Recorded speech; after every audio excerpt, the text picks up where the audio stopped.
Timeless. Today's episode, I want to talk about this book, Your Daughter's Bedroom. This book has been life-changing, phenomenal. It's been so phenomenal. And I want to talk about some, there are so many things to talk about and dissect and unpack in this book. There's too many, but I definitely want to discuss this book. It's called Your Daughter's Bedroom. And the title threw me off a little bit, right? And then as I was reading it, I was so enthralled in this book. And I'm going to start just reading up some pages. Let's just dig right in. On page 54, it talks about how we as daughters look at our mothers and we learn from our mothers. And here it is. A daughter can't menstruate and be truly comfortable in her own body if she believes her mother sees her sexual development as dirty, because this would mean that her mother sees her as dirty.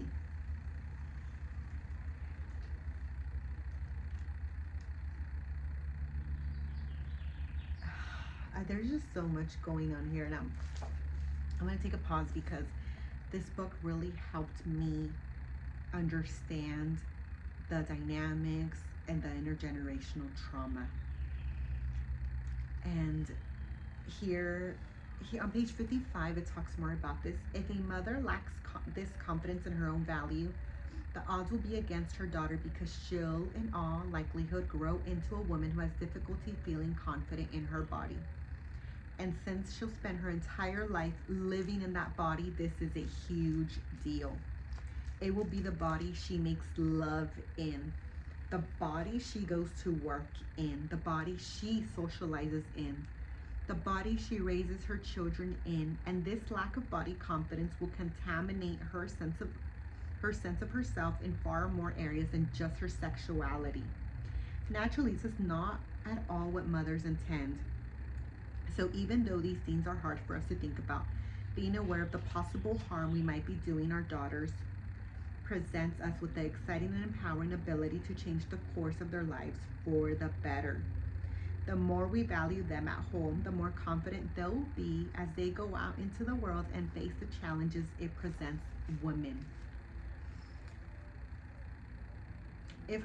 Page 57, if her sexual sense, we hold the key to making it so much easier for our daughters to fight these inequities.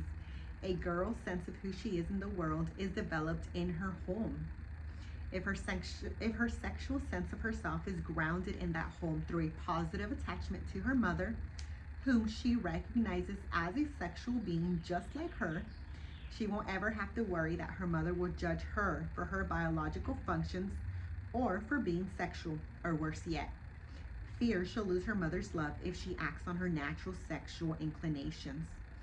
When a daughter internalizes part of her mother's own sexual comfort, it pollinates confidence in the daughter, who will then go on to be less susceptible to the pressures of negative views of female sexuality out in the world.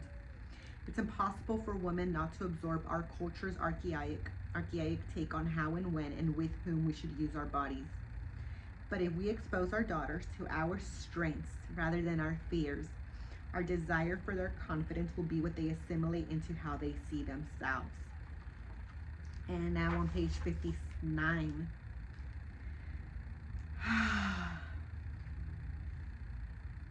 Our society, this is here, page 58.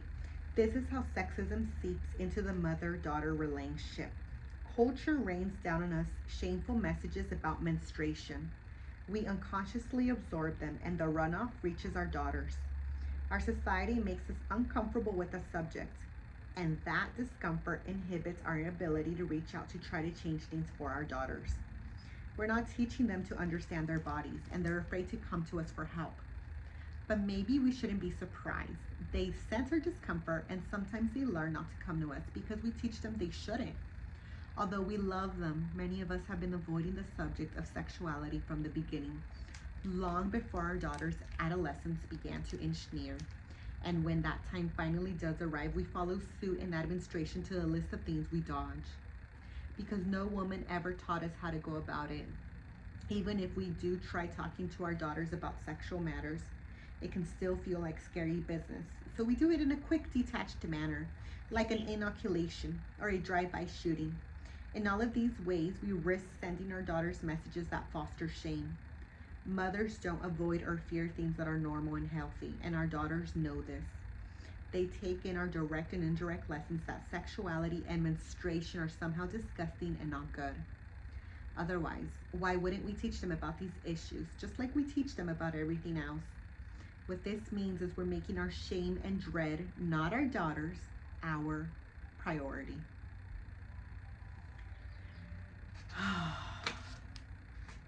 Page 60. With regard to menstruation, our reluctance to shake our own sexual concerns gets in the way of our being our daughter's allies, because sexuality is inherently a piece of the mother-daughter relationship, and we need to realize it's often an index into other intimate areas. If they feel our neglect around menstruation, they'll likely feel it in other spheres, either because we actually do let them down or because they're so used to it happening they anticipate it will again. This has the power to bring about complex emotions that daughters might have to weather throughout their lives. Feelings as rough as betrayal. I felt betrayed because my mother should have prepared me for this. I was very young to start, yet she should have seen the signs. It can also cultivate a sense of self-loathing that makes it easy for these girls to grow into women who feel disconnected from their bodies. I would argue that this disconnection begins in part with the disconnection they feel from us. We instigate it. If we're disconnected from even talking about the bodies we share with them as females, how on earth can our daughters not feel this connection when they actually want to use them? If menstruation is seen as the gateway to womanhood, yet mothers are uncomfortable with it, as evidenced by their avoidance of discussing it with their daughters, then what does this tell us about ourselves? I believe menstruation, the seemingly mundane condition of being female, hints at the fissures in our core vulnerability. We're not fully comfortable welcoming our girls into womanhood because we ourselves aren't fully permitted to be comfortable there. Page 61. Now I'm going to go over to page 70.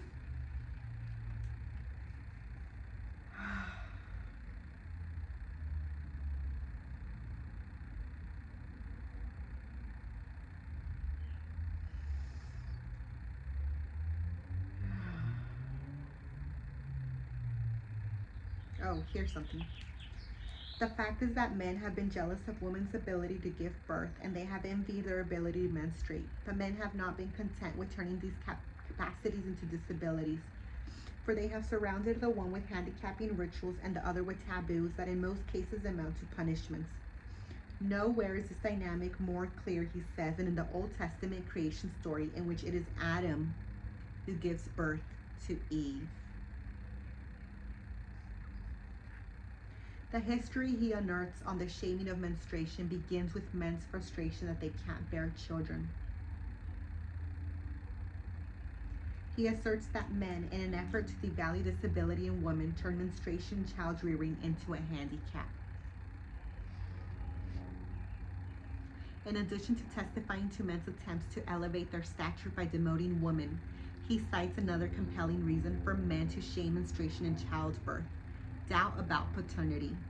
When women are reined in by shame and disability, they are easier to keep in line. And that all talks about men and the patriarchy and the culture about seeing menstruation as shameful. And now we're going to go into talking about letting our daughters see as a sexual woman, chapter 3, page 78. Menstruation is a private topic women are inclined to keep secret because we feel it's too personal to share, which is understandable. The disadvantage of the secrecy, however, is that it creates a silence in our dialogue with each other, which inhibits the sharing of knowledge, experience, and information. Without this exchange, including the passage of information from mother to daughter, the shame and guilt accompanying masturbation will be more easily propelled into the next generation. And this all talks about masturbation. This whole chapter is about masturbation. Masturbation, on page 79, it's defined in the study as the act of touching yourself when you are alone. Is the perfect starting point for us to examine our sexuality as a whole. And it talks about masturbation, the psychological and emotional functions of masturbation, the comfort and privacy, exploring fantasies, and then it talks about the clitoris and all of that. What women want to feel, why masturbation is part and parcel of our physical, psychological, and emotional development. Oh, this is interesting. When a mother holds, this is on page 89, when a mother holds her drowsy infant daughter against her shoulder, she'll soothe her to sleep with soft, rhythmic pats to her tiny, pillowy back. And when her daughter is 5 and falls off her bicycle, she'll kiss the boo-boo or the ouchie and rock her in her arms while gently whispering, shh, shh. The essential and calming physical touches are the precursors to masturbation as we experience it throughout our lives. Masturbation is the cornerstone of all sexuality because our understanding of adult arousal begins with the discovery of self-soothing when we're children. Our first sexual exploration is with ourselves. This fact is supported by the American Academy of Pediatrics, which pronounces it a normal part of development in both boys and girls, noting it's quite common, especially in children under 5 or 6. Babies aren't interested in dating. Teens are. To understand children's masturbation, it's important to recognize that their goal is soothing, not arousal. Think of it this way. It's similar to a really common adult non-sexual behavior that's also masturbatory. Playing with our hair. I can remember walking through my college library and noticing that about half the students would be twirling, pulling, or stroking their hair while they were studying. It feels nice, it's pleasant. But the students weren't doing it for arousal. They were doing it to enhance the calm needed to focus. So it is with children. For teens and adults, on the other hand, masturbation is a sexual delivery method of excitement and self-soothing. And as the woman quoted in this chapter shows us, its functions are broad and powerful and uniquely designed by each woman to fit into her life. For babies, its meaning has to do with comfort, and for girls, it may be uncovering the mystery of the changes they're experiencing in their growing bodies. For young women, it may be about learning more about their sexual responses and determining what arouses them when they're alone versus when they're with a partner. While for women in their prime, it might enable them to more deeply explore their sexuality to build on what they've already learned. And for older women, especially those who may have lost the sexual companionship of a partner to death or illness, masturbation may be the main source of erotic experience. All along the way, no matter the age, masturbation can promote sexual health and well-being in whatever a girl or woman requires. And it talks about having well-rounded lives. In our effort to help our daughters have such well-rounded lives, we need to appreciate that if we don't support their sexuality, their lives will likely be harder and less fulfilled. And they did a study at Wesley College, and one of the girls she interviewed captured this when she explained her belief that a girl's lack of ownership over her own sexuality contributes to her vulnerability and makes her more likely to engage in sex that isn't fulfilling because she doesn't know what she wants and would just do whatever peer pressure dictates. This is another example of how sexual and personality development converge to build physical and mental health. A sense of ownership over one's body requires the same confidence as a sense of ownership over one's thoughts, perspectives, and behaviors. As confidence builds in one area, it can be cross-referenced into others. Yeah. It talks about why it's important to touch ourselves. Girls who spend hours in front of the mirror scrutinizing their appearances often have no idea what their genitals look like. Many girls believe it is more acceptable to be touched by a young man than to touch themselves. She advises that mothers should level with their daughters and discuss and celebrate their sexuality, including masturbation as an important and given part of a woman's life, so that honest communication rather than shame becomes the standard. And then on page 95, it talks about fantasies. With regard to such fantasies, it's important to understand why women might have them. Fantasies that involve things such as domination, violence, humiliation, and so on fill psychological needs we may have that relate to gaining or surrendering control. They can represent our wish to be found so desirable that someone has to have us no matter what it takes, even if it means breaking with social decorum or the laws of society. In terms of safety, fantasies can also allow us to take a real life violation we may have endured and rewrite it, or at very least, bring it into the realm of our own mind, thereby taking it away from the mind of whoever violated us, which can be healing and empowering.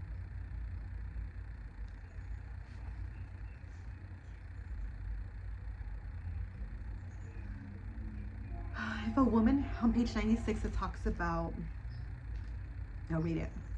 If a woman has been a victim of some form of emotional, physical, or sexual abuse, a fantasy in which she's the perpetrator offers her the self-righting experience of being the one in control. Or if a woman feels generally powerless or invisible in her life, a sexual fantasy in which she inflicts pain on another might give her a way to experience having an irrefutably direct impact on someone. Even when our sexual fantasies are at odds with who we are in our regular daily life, they can still perform healthy functions. Fantasies always serve some psychological purpose, or else they wouldn't be in our minds in the first place. They're also like our dreams and can be used for prescriptive purposes. They can often serve as a tap on the shoulder, encouraging us to pay attention to something that needs tending in our lives. If in our fantasies we're required control, for example, we may want to see if there's any way to feel more in control of our real life so we can live with more equilibrium if we so choose. A mother here, it gives you an example. A mother here unknowingly forced her daughter's sexuality underground. A little girl who learns it's wrong to touch herself becomes a woman who has to struggle to focus on her own pleasure in her relationships. To me, this begs the question, if you've been made to feel uncomfortable touching your own body, how can you possibly feel comfortable letting someone else touch it or showing them what you need? And it talks about proudly admitting that you masturbate or giving them social permission so that they don't feel shame. And it just talks about the immediacy of self-knowledge, right? Knowing yourself, knowing your body.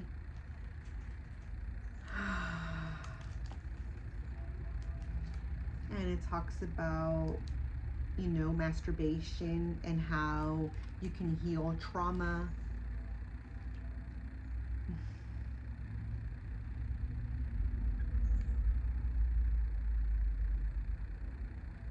It talks about feeling safe when you open up to your own arousal. So healing from trauma, healing from abuse, not feeling shame. And I'm going to read this. When I go through periods of time that for whatever reason the abuse is on my mind more often, I recoil when touched. I feel jumpy. I check out during sex with my husband or avoid it altogether. Sometimes the pain during sex, especially after childbirth, will trigger a memory and I feel scared when I am with my husband. I question myself, my ability to recall events accurately and who I really am.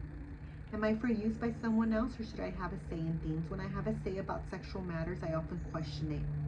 If I don't feel like having sex, I feel like I'm letting my spouse down and think he shouldn't suffer because I'm sexually abnormal.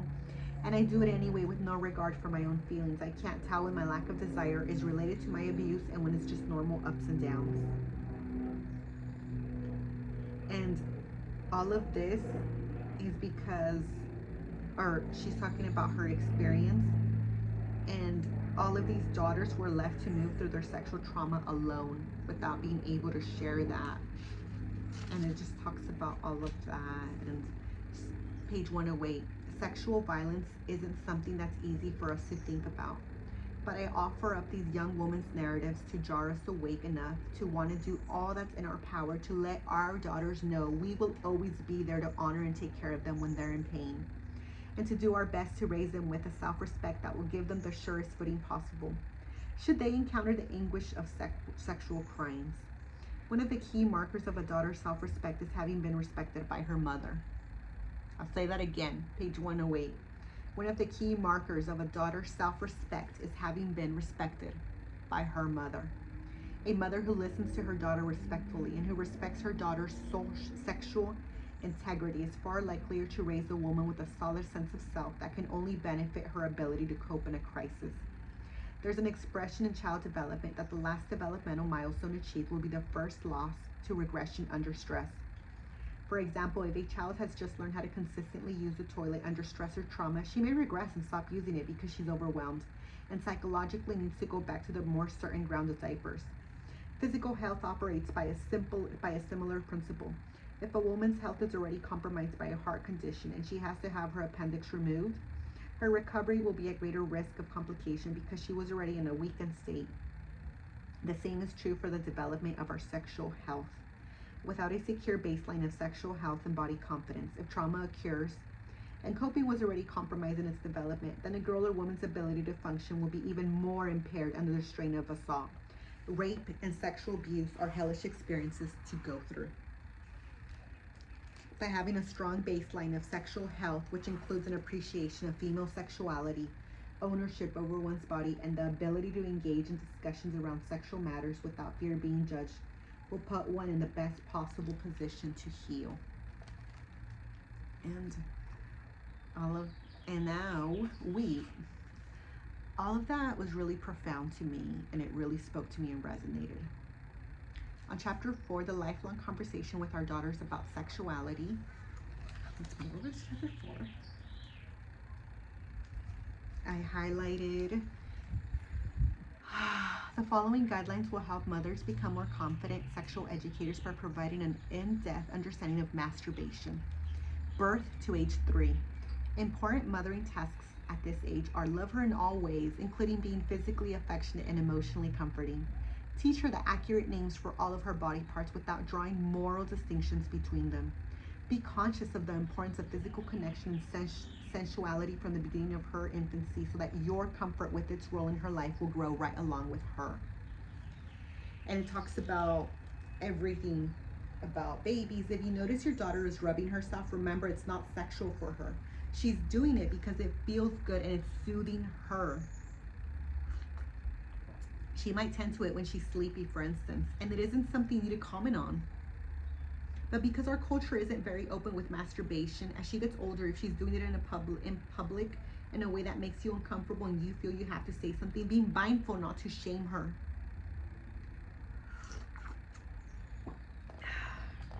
Teach her the correct terms for her body parts. When she's in the tub and asks you a question about her genitalia, like what's this, respond honestly and accurately. For her, pointing to her vulva for its name is no different than pointing to the fleshy part of her ear and learning that's your earlobe, that's your vulva. That's all on page 122, 123.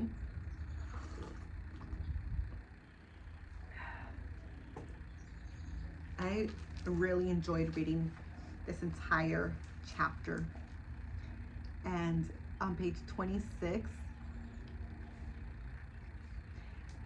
it's giving you a story. It gives you an example in a story how this mother taught her daughter all the names of her body parts, and she let the anatomy lessons progress naturally. And she didn't inhibit, she didn't shame her. It wasn't, she didn't panic, right? And so it just talks about all of that and how the ages talk about your children, how it's going to differ. And our daughters should learn about sexuality within their peer group, not just exclusively. Oh, so right there it talks about how so you can share stories of your first period with her at this age. So it gives you the age. So at this age, we're talking about middle school, and the changes that she's going through, so you can talk about it with her. The emotional piece of the sharing we need to celebrate, because that's where the sense of belonging will come from. We often outsource our daughter's sexual education, just like financial and tech companies outsource customer service to India. Not being given access to information on their sexuality from women who love them causes girls to search elsewhere, in places into which female sexuality has been displaced in an effort to be expressed somewhere, anywhere. They'll be forced to learn from other models, from cartoonist and misogynistic representations of women in music videos or advertisements in which women are orgasming on the ground over their new handbags. They'll come to learn through observation over the years that real women can express their sexuality only through the smaller victories of erotic pleasure, such as finding it quite normal that women in restaurants or at the Thanksgiving table will openly tilt their heads back, close their eyes, and moan unabashedly over a piece of chocolate, with the full support and understanding of all onlookers. And it talks about talking to your children about love, intimacy, and sex is an important part of parenting. Children and adolescents need input and guidance from parents to help them make healthy and appropriate decisions regarding their sexual behavior, since they can be confused and overstimulated by what they see and hear. Remember, the information we give our daughters builds a strong knowledge base, but our ongoing dialogue with them builds emotional stability and trust.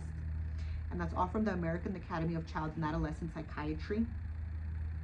And it just talks about talking to them. Talk to your kids, because you want to be the first one to talk to them about everything, instead of learning about it from their peers and then just talking about oral sex, talking about everything. You don't want to intrude on your daughters, and this is high school now, we're talking high school. You don't want to intrude on your daughter's privacy, but whether it's broached directly or indirectly, you can teach her that masturbation is a healthy way for teens to experience stress release, self-soothing, and to quell desire.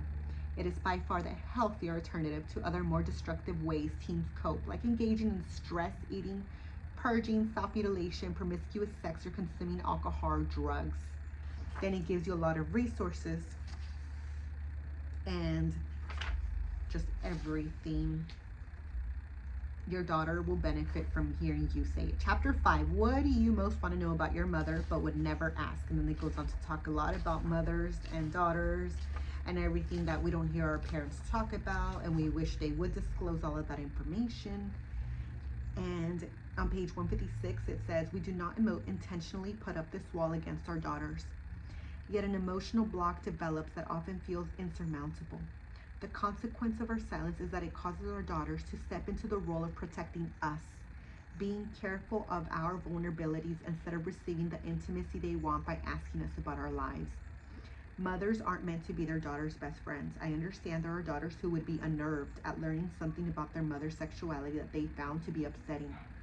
But I also know there are mothers who have not remained quiet, but have actually devoted much thought to whether or not they should share something private with their daughters. Then it talks about the stories, about having truthful and open dialogue with our daughters. Our daughters are growing up in a world very different from the ones we were raised in. Technology has completely revamped the ways young people socialize, from being able to bare their souls on the internet to the ability to text nude photos. Sexual content of all sorts is at their fingertips. Clothing styles allow the showing of more and more skin at younger and younger ages. And our daughters can be pierced to the hilt and tatted up. But even taking into consideration mothers and daughters' generational differences, the following are some of the realities not exclusive to mothers in the living out of a sexual life. Daughters might question their sexuality. Daughters can get pregnant under conditions that are less than optimal. Daughters might be uncertain if they're with the right partner. Daughters do wonder how sex fits into all of the other complications of committed relationships, or sometimes more importantly, in the absence of them. Daughters will likely come to see infidelity as the peanut butter to the jelly of supposed monogamy. Daughters do get molested, and about 1 in 5 daughters will be the victim of rape in her lifetime. Our awareness of these conditions can nullify the need to keep so many secrets. And it talks about everything that we do. Everything that we do because of fear and shame. And we want to give them we want to create a safe space for them to feel less alone and confused. And on page 162, 163, they're talking about abortion. They're talking about all the questions that our daughters ask themselves. Even are we subtly encouraging our daughters to drive their own sexuality underground right along with ours? And to what extent are we complicit in teaching them to expect that their sexuality will vanish from the public eye as soon as they're married, become mothers, or begin to age? Even though the thought that our daughters could face them is hard to contemplate, abortion and sexual trauma also deserve our attention. Even if we had an abortion and feel we made the right decision for ourselves, it's still common to feel sadness or guilt. Therefore, some of us may choose to keep it private. But what of our daughters? If they found themselves in a position to consider abortion, would they wish to have us as an advisor or support? And would we want to know in order to be there for them? And it just talks about the statistics, why our daughters want to know our sexual narratives. Our daughters know we have life experience and knowledge for them around sexuality and knowledge beginning complications. And they also know we're not easily giving it up. Chapter 6, saving our daughters from our best intentions. Oh, this one is all about body image disorders. It gives you a lot of statistics. Oh, this is... Girls and women struggle with body image without ever having met the diagnostic criteria for these disorders, and still find themselves plagued by a daily focus on what they hate about themselves. As we witness with sexuality, body image will affect a daughter's self-worth and her ability to be comfortable in her body in all areas of her life. Because if she has a negative body image, then throughout everything she engages in, she will quite literally be in a body that torments her. While culture is accountable for foisting arbitrary and unreasonable expectations on our daughters, our role as mothers also needs to be examined for the contributions we make to our daughters' vulnerability to succumb to them. And it just talks about anxiety, depression, grief, happy endings, breakthroughs, triumphs of spirit. Although patriarchy remains the wellspring of sexism, what's come to my attention through the women's stories I've listened to is that we now learn much of this self-loathing from the women around us.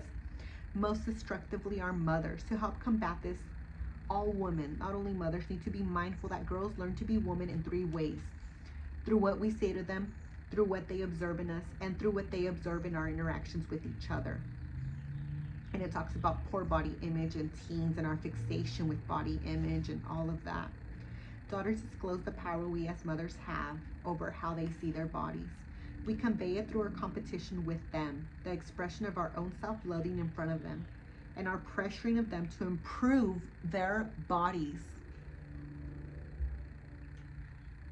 We need to be aware that along with the long-term toll this takes on our daughter's sense of self, it also undermines our mother-daughter relationships, because our daughters fear we don't really love them for who they are.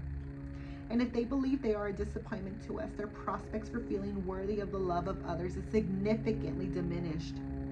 Their fear of being seen as a disappointment will bleed into their other relationships, most specifically their sexual ones. Depending on the intensity and pervasiveness of the body pressures we place on them or on ourselves in front of them, our daughters can come to have an underlying belief they are unworthy, undesirable, and unlovable unless they look a certain way. They also witness how we don't value ourselves as we are, which makes us less idealizable as women and sets them up to lose respect for us. Our daughters keep these fears and beliefs to themselves because they are devastating and humiliating. Therefore, they're unlikely to share them with us. They also have little faith that we will be able to support them. It's hard for our daughters to imagine we can help them inspire confidence in themselves when they see we can't do it for ourselves. And the communication, what we say to girls. You'd be so much prettier if you lost weight. All of that stuff. Whenever I see my mother, she always has to comment on how thin and beautiful my body is. That's also talking about just body image and the way we look. And then the acceptance we have for ourselves and for our daughters and everything. Our language, our behavior, the self-loathing, everything. Oh, through our language and behavior, we confirm self-loathing and the destruction of ourselves, and we teach it to each other and our daughters without realizing it. In the introduction, I called out how this occurs through seemingly innocent statements like, I was bad today, I had cake, and all of that. It just talks about everything, how the mother thinks that the daughter looks beautiful when she gets to a certain size, when she weighs a certain specific number, right? And then here on page 179, okay, this is talking about women interacting. And one woman says, "You don't look old enough to have a daughter that age." To which she responded that she had an even older daughter who just had a baby. So she was also a new grandmother. Again, the woman commented in an exaggerated tone, "You're kidding! You don't look old enough to be a grandmother." Age takes center stage and everything else disappears. There is no acknowledgement of the birth, becoming a new grandmother, or the graduation, which should be some of the most joyful moments in life, are no match for the jubilation inspired by female youth. It talks about how we're so obsessed with diets, with our face, with our age, with wanting to be younger and not embracing who we are. Aging offers certain rewards that youth cannot. It represents the culmination of our efforts in building self-knowledge, families, friendship, careers, and the sense of self that comes from facing whatever adversity we may have encountered.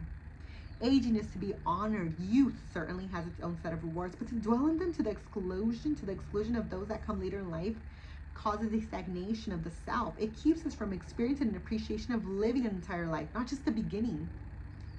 When we're really old, we will likely measure our lives by how well we loved, how well we were loved, and by what we created, and whether that be family, work, art, or friendships.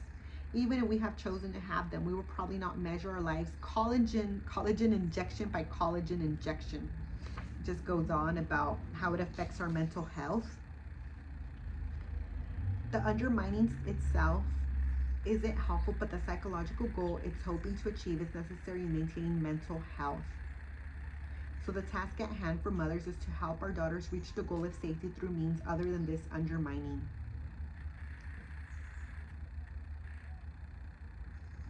We feel safe when we have the illusion of being beyond scrutiny, and needing to feel safe is the cornerstone of all human behavior.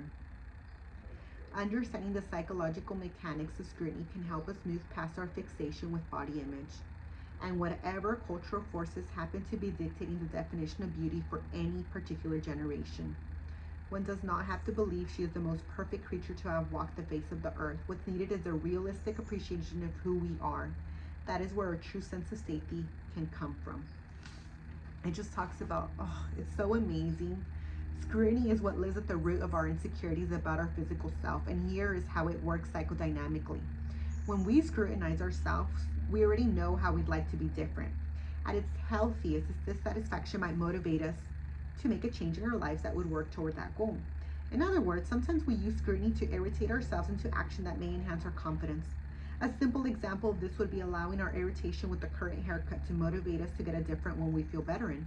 It then would follow that we would feel a higher level of comfort, which in turn would bring about a greater sense of safety. But scrutiny can be destructive when we constantly examine our perceived flaws. And scrutiny undermines our sense of self by breeding self-loathing, because our fixation prohibits its transformation to the more comfortable state of feeling safe. A psychological fixation is like a car that's stuck in the mud. The wheels spin and spin and spin, but the car never goes anywhere. With fixation, we think and think and think, but because we're trapped in the same thought pattern, no change can click in to help us move forward. Instead, we stay stuck, spinning our wheels on the power with which we imbue each flaw. And then it talks about when it comes to scrutinizing another woman or our daughters, our scrutiny comes with either a desire to feel superior, keeping ourselves safe, or a desire to preemptively protect them from what we imagine will be the even harsher scrutiny of others, keeping them safe. If we or our daughters are the prettiest or the thinnest, we feel safer because we believe it makes us more desirable, acceptable, and lovable. And why wouldn't we? It's what our culture has raised us to believe. Understanding women's misdirected attempts to feel safe can encourage us to have more empathy and patience with each other as we try to develop healthier ways to perceive ourselves. If we can allay our ingrained self-loathing and redirect our efforts towards healthier ways of feeling emotionally safe, the problem of over-scrutiny will begin to fade. And then it talks about inauthentic pride, the rivalry between women, the more generous we are with ourselves, the healthier we are, the fulfillment of our own needs. We need to embrace food as a source of nourishment and pleasure, not weight. We need to feel entitled to speak our minds, follow our hearts, and celebrate our strengths. We need to move away from the ways we martyr ourselves by constantly giving out. Instead, give care, time, and comfort to ourselves, understanding that to do so isn't selfish, but self-sustaining. In this spirit, we need to grow comfortable being given to by others so we feel balance in our relationships. We need to accept receiving pleasure on all fronts, especially sexually. Women don't deserve to experience erotic vitality because we are young or beautiful. We deserve to experience it because it is an elemental part of being human. Moving away from sexist attitudes isn't easy. They've been entrenched for generations. But it's invigorating to know that the changes required of us at this point in history will not constrict our freedoms. The fulfillment of these needs should come first and foremost in the way we see ourselves and in the way we raise our daughters. In our maternal role, we need to bolster our daughter's ability to find balance between an appropriate amount of vanity and society's pressurized standards of body image and beauty. It's all right to have some vanity. Wanting to feel and look good is part of being self-confident. And to not feel on some level compelled to physically conform to some slice of the society we live in would be unwise. Because if we didn't, we'd feel ostracized and miserable. The trouble is our myopic focus. When we view ourselves through that lens, we teach our daughters to do the same. The ways we collude in keeping our physicality in the foreground while everything else about us is blurred creates an imbalance we need to rectify. The true beauty of womanhood lies in each of us deciding for herself what that balance is. When your daughter asks you how she looks, ask her how she feels her best. Then ask what it is about that makes her feel good. This way you'll learn what's important to her and open up a dialogue around these issues. When you give your daughter a compliment, be careful to avoid language that reinforces the stereotype that thin equals best. Better to say you look great or that really flatters you rather than that makes you look skinny. The goal is for her to feel confident and happy, not thin. Don't dissect and judge your own body parts or those of other women in front of her, and don't do it to hers. Focus on her feelings and thoughts so that she experiences herself as three-dimensional. If your interest falls on body image and beauty, hers will too. Instead, teach her to respect her own take on things. Let your interest in her perspective nudge physical appearance off the altar of worship. Teach her to respect her own take on things. Devote your attention to qualities you value that have nothing to do with her physicality, like her intelligence, empathy, humor, intuition, forthrightness, kindness, musical, artistic ability, or athleticism. And when you talk with her, ask questions and make statements that draw these qualities out. What do you think? What do you feel? How do you want to handle it? What feels right to you? That's a great point. I disagree, but I see your point. Tell me more. And finally, one statement to make whenever it can be done in earnest. I admire that in you. The more confident a girl is, the better able she'll be to hold her own against social pressures. If a girl is supported in being whole, maybe she'll grow into a woman who appreciates the singularity of her body and the complexities of her mind and her heart. And all of that was on page 184 to 185. What attracts, this is about sexuality and body image. And it talks about our sexual expression. And we invest too much of our identity in the belief that we are only worthy under a specific set of physical criteria, then we dismiss the premise that both beauty and sexual attraction are highly subjective. What attracts us, as well as what attracts others to us, is particular to each individual. And to not embrace this reality profoundly shortchanges the mysteries of how desire works. Men in my practice often describe being drawn to and aroused by the very things their lovers find to be ugly. What to one person is unhealthy, another person is soft. To what person is the draw, the beauty, all of that. It just talks about everything that women feel embarrassed or ashamed of, and men are not thinking about that. Or people that love us are not thinking about that, obviously. But then again, if we've been taught that, then of course it's so ingrained in our minds. We need to be conscious of the ways we inadvertently deaden our daughters and each other with our silence and shame. We need instead to cultivate openness and respect for who we are as individuals, to embrace our sexual subjectivity, the thrum of our desire, and an unencumbered ability to live in our bodies as we see fit. And we need to do this as our men and boys bear witness and take it into their consciousness. We most especially need to be generous with our young. Our daughters will be up against enough in this world. They don't need to be undermined by their own gender. We should try to shepherd them into their sexuality, because the reality is they're not just girls, they are women in the making. Trying to keep them as girls, and by that I mean tamping or denying their sexual vibrancy in an attempt to keep them underground as a sexual class, is what is at the root of sexism. We should try to take care not to commit the very same crime against them, ourselves, and each other. Sending our daughters out into the world with the understanding that we want them to be true to their minds, their hearts, and their bodies should be an honor. Whatever we wish for them as they face womanhood is what we should wish for ourselves. And whatever we privately wish for ourselves, we should want for the next generation of women. Nurturing the sexual integrity of our daughters is far from something to fear. It is an ongoing and enduring act of maternal love.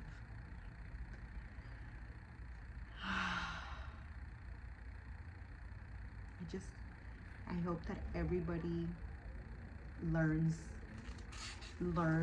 or wants to learn more about menstruation, pregnancy, childbirth, menopause, aging, grief, sexual abuse, physical abuse, verbal abuse, masturbation, orgasm, everything.